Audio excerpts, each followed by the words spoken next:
Assalamualaikum warahmatullahi wabarakatuh. Semangat pagi. Bertemu di mata pelajaran Produk Kreatif dan Kewirausahaan. Kali ini kita akan membahas tentang perencanaan produksi massal. Adapun yang menjadi kompetensi dasar di sini yaitu 3.10 menganalisa perencanaan produksi massal, 4.10 membuat perencanaan produksi massal, 3.11 menentukan indikator keberhasilan tahapan produksi massal, 4.11 membuat indikator keberhasilan tahapan produksi massal, kemudian 3.12 menerapkan produksi massal, 4.12 melakukan produksi massal. Sedangkan tujuan pembelajaran pada kompetensi dasar kali ini yaitu yang pertama, siswa mampu menjelaskan pengertian produksi massal. Yang kedua, mengidentifikasi karakteristik produksi massal. Ketiga, menganalisis kelebihan dan kekurangan produksi massal. Yang keempat, mengidentifikasi faktor-faktor keberhasilan tahapan produksi massal. Yang kelima, memahami skema faktor keberhasilan tahapan produksi massal. Keenam, menetapkan skala proses produksi massal. Ketujuh, pengelolaan dan pengendalian persediaan bahan produksi massal. Kedelapan, mengidentifikasi cara menentukan skala proses produksi massal. Dan yang kesembilan adalah menganalisis hal apa yang akan terjadi jika persediaan barang terlalu besar atau terlalu kecil. Berikut ini kita akan bahas tentang konsep umum dari produksi massal. Produksi massal merupakan metode yang paling umum ditampilkan di dalam produk-produk perangkat keras.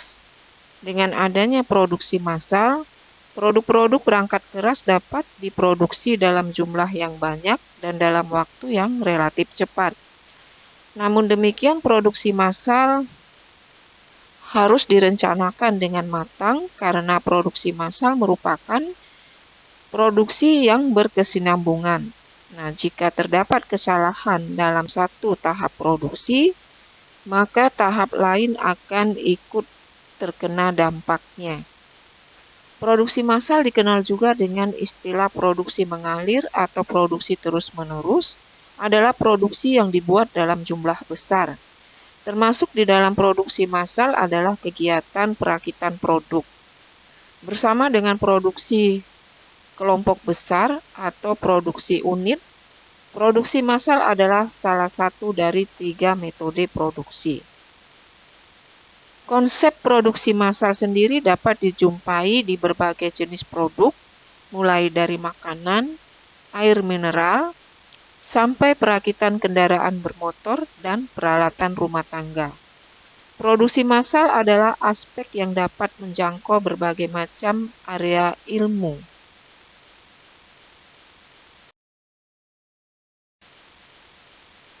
Selanjutnya kita lihat sejarah dari produksi massal. Produksi massal diluncurkan pertama kali pada tahun 1926, tepatnya oleh sebuah perusahaan mobil ternama yang bernama Ford Motor Company.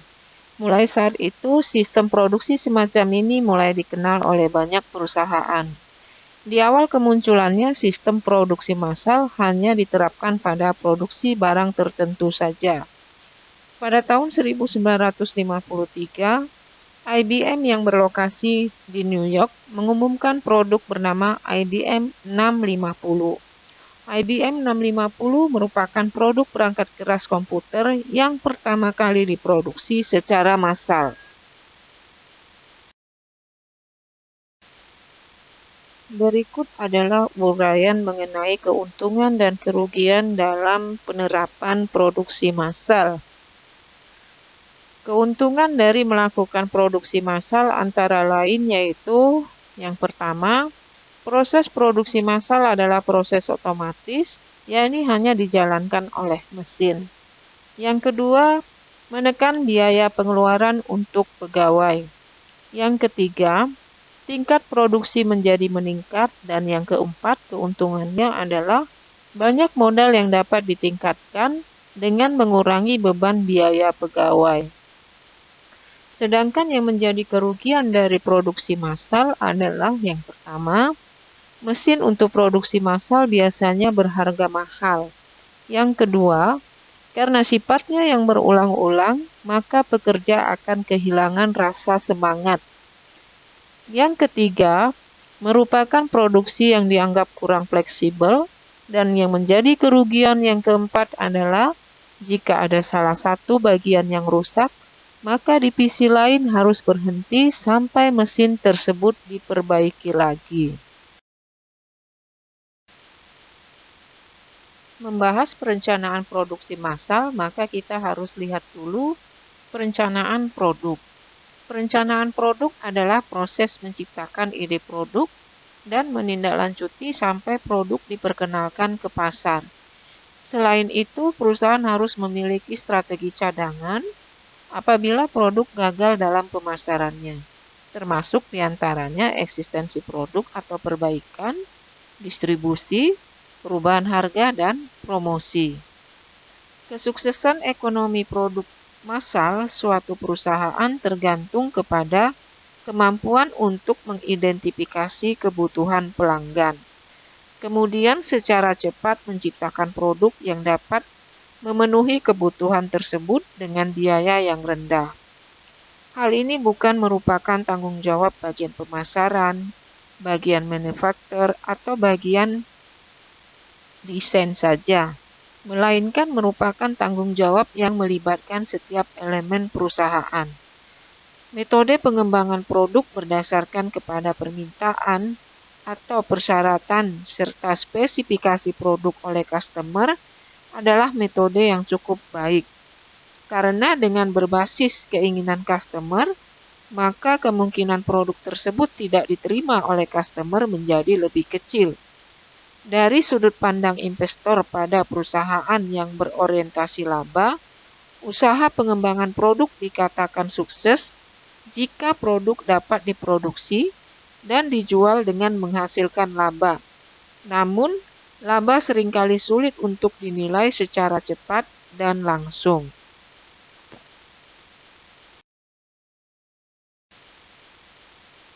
Terdapat 5 indikator yang berhubungan dengan laba dan biasa digunakan untuk menilai kinerja usaha pengembangan produk, yaitu antara lain, pertama kita lihat kualitas produk.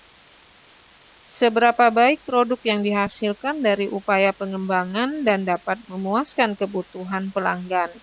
Kualitas produk pada akhirnya akan mempengaruhi pangsa pasar dan menentukan harga yang ingin dibayar oleh pelanggan. Indikator yang kedua yaitu biaya produk. Biaya untuk modal peralatan dan alat bantu serta biaya produksi setiap unit disebut biaya manufaktur produk. Biaya produk menentukan seberapa besar laba yang dihasilkan oleh perusahaan pada volume penjualan dan harga penjualan tertentu. Dan indikator yang ketiga adalah waktu pengembangan produk. Waktu pengembangan produk akan menentukan kemungkinan dan kemampuan perusahaan dalam berkompetisi, menunjukkan daya tanggap perusahaan terhadap perubahan teknologi, dan pada akhirnya akan menentukan kecepatan perusahaan untuk menerima pengembalian ekonomi dari usaha yang dilakukan tim pengembangan. Dan indikator yang keempat adalah biaya pengembangan. Biaya pengembangan adalah biasanya merupakan salah satu komponen yang penting dari investasi yang dibutuhkan untuk mencapai profit. Sedangkan indikator yang kelima adalah kapabilitas pengembangan. Kapabilitas pengembangan merupakan aset yang dapat digunakan oleh perusahaan untuk mengembangkan produk dengan lebih efektif dan ekonomis di masa yang akan datang. Perencanaan dan pembuatan suatu produk, baik yang baru atau yang sudah ada, merupakan bagian yang sangat besar dari semua kegiatan teknik yang telah ada. Kegiatan ini didapat dari persepsi tentang kebutuhan manusia. Kemudian disusul oleh penciptaan suatu konsep produk, perancangan produk, pengembangan dan penyempurnaan produk, dan diakhiri dengan pembuatan dan pendistribusian produk tersebut. Berikut ini kita akan bahas mengenai fase perencanaan produk. Untuk fase perencanaan produk terdiri dari serangkaian kegiatan yang berurutan. Kegiatan-kegiatan dalam proses perencanaan dinamakan fase. Fase-fase dalam proses perancangan produk berbeda antara satu dengan yang lainnya. Setiap fase terdiri dari beberapa kegiatan yang dinamakan dengan langkah-langkah dalam fase. Berikut adalah fase-fase dalam proses perancangan produk.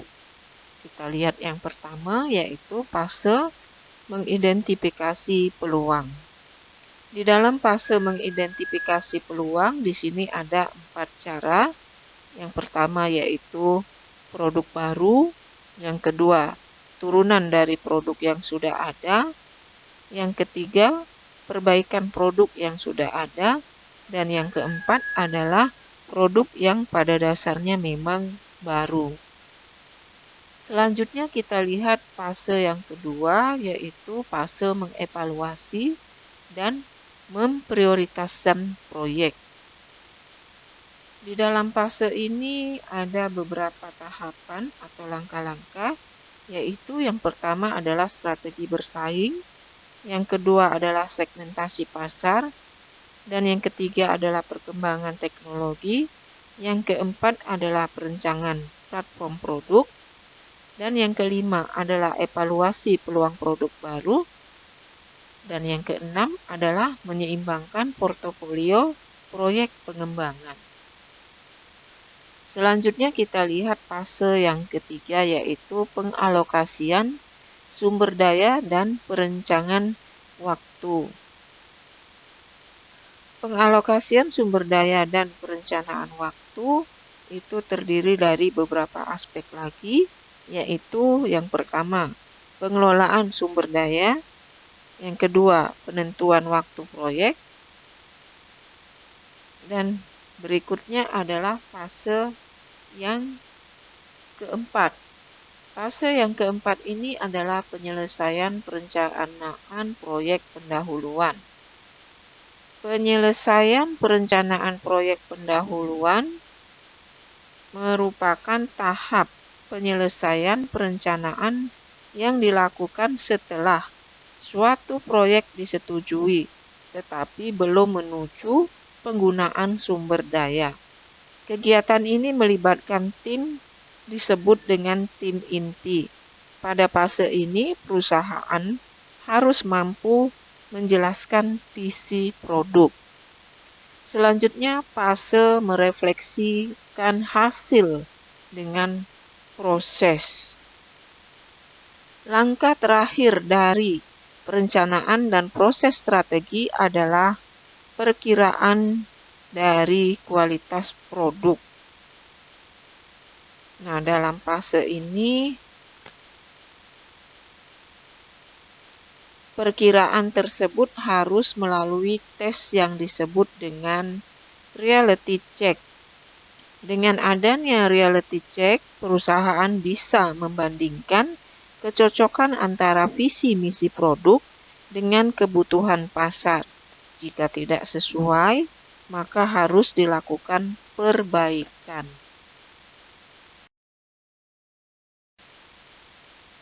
Selanjutnya kita bahas mengenai proses produksi. Proses diartikan sebagai suatu cara, metode, dan teknik bagaimana sesungguhnya sumber-sumber yaitu tenaga kerja, mesin, bahan, dan dana yang ada diubah untuk memperoleh suatu hasil. Sedangkan produksi adalah kegiatan untuk menciptakan atau menambah kegunaan barang ataupun jasa. Melihat kedua definisi di atas dapat diambil kesimpulan bahwa proses produksi adalah kegiatan yang mengkombinasikan faktor-faktor produksi, yaitu tenaga kerja, modal, dan metode yang ada untuk menghasilkan suatu produk, baik berupa barang ataupun jasa, yang dapat diambil nilai lebihnya atau manfaatnya oleh konsumen. Terdapat berbagai jenis proses produksi bila ditinjau dari berbagai segi. Proses produksi yang dilihat dari aspek arus proses pengolahan bahan mentah sampai menjadi bahan akhir terbagi menjadi dua, yaitu proses produksi terus-menerus dan proses produksi terputus-putus. Penentuan tipe produksi didasarkan pada faktor seperti volume suatu produk yang akan dihasilkan, kualitas produk yang disyaratkan, dan peralatan yang tersedia untuk melaksanakan proses. Tipe proses produksi dari berbagai industri dapat dibedakan sebagai berikut, yaitu yang pertama adalah proses produksi yang terputus-putus. Proses produksi yang terputus-putus adalah kegiatan produksi yang dilakukan dengan alat multiguna. Dengan menggunakan alat multiguna ini, kegiatan produksi dapat dilakukan secara fleksibel. Proses produksi terputus-putus dapat ditemui di dalam usaha berbasis pelayanan, misalnya usaha reparasi komputer. Dalam usaha penyediaan jasa reparasi komputer, pihak produsen melakukan proses produksi sesuai dengan pesanan konsumen, sehingga akan tercipta proses produksi yang berbeda-beda. Selanjutnya, tipe proses produksi yang kedua adalah proses produksi yang kontinu. Produksi kontinu adalah suatu metode proses produksi di mana proses berlangsung secara terus-menerus tanpa terhenti. Proses produksi secara kontinu dilakukan pada industri dengan skala produksi yang besar. Pada proses produksi secara kontinu, umum digunakan sistem yang terotomatisasi. Dengan demikian, perusahaan dapat melakukan proses produksi tanpa terhenti. Selanjutnya yang ketiga adalah proses produksi yang berulang-ulang. Proses produksi berulang-ulang adalah kegiatan produksi yang mana produksi dilakukan secara berulang-ulang dalam rentang waktu yang ditentukan. Nah, sebagai contohnya, dari produksi yang berulang-ulang adalah produksi laptop yang satu jenis tertentu, biasanya dilakukan pada rentang waktu beberapa bulan saja, kemudian diganti dengan produksi laptop jenis lainnya. Selanjutnya yang keempat adalah proses produksi campuran. Proses produksi campuran merupakan proses produksi yang menggabungkan fungsi serta proses produksi campuran ini adalah proses membuat barang yang berbeda-beda setiap harinya. Proses ini dilakukan untuk mengantisipasi permintaan dan untuk mencegah berhentinya barang di dalam gudang. Proses produksi campuran biasanya berupa partai kecil. Produsen dengan metode produksi campuran harus memiliki pengetahuan produksi bermacam-macam barang. Selain itu, mereka juga dituntut untuk cekatan sehingga produksi akan dapat selesai sesuai dengan jadwal pengiriman produk. Demikian penjelasan materi tentang perencanaan produksi massal. Semoga bermanfaat dan terima kasih. Wassalamualaikum warahmatullahi wabarakatuh.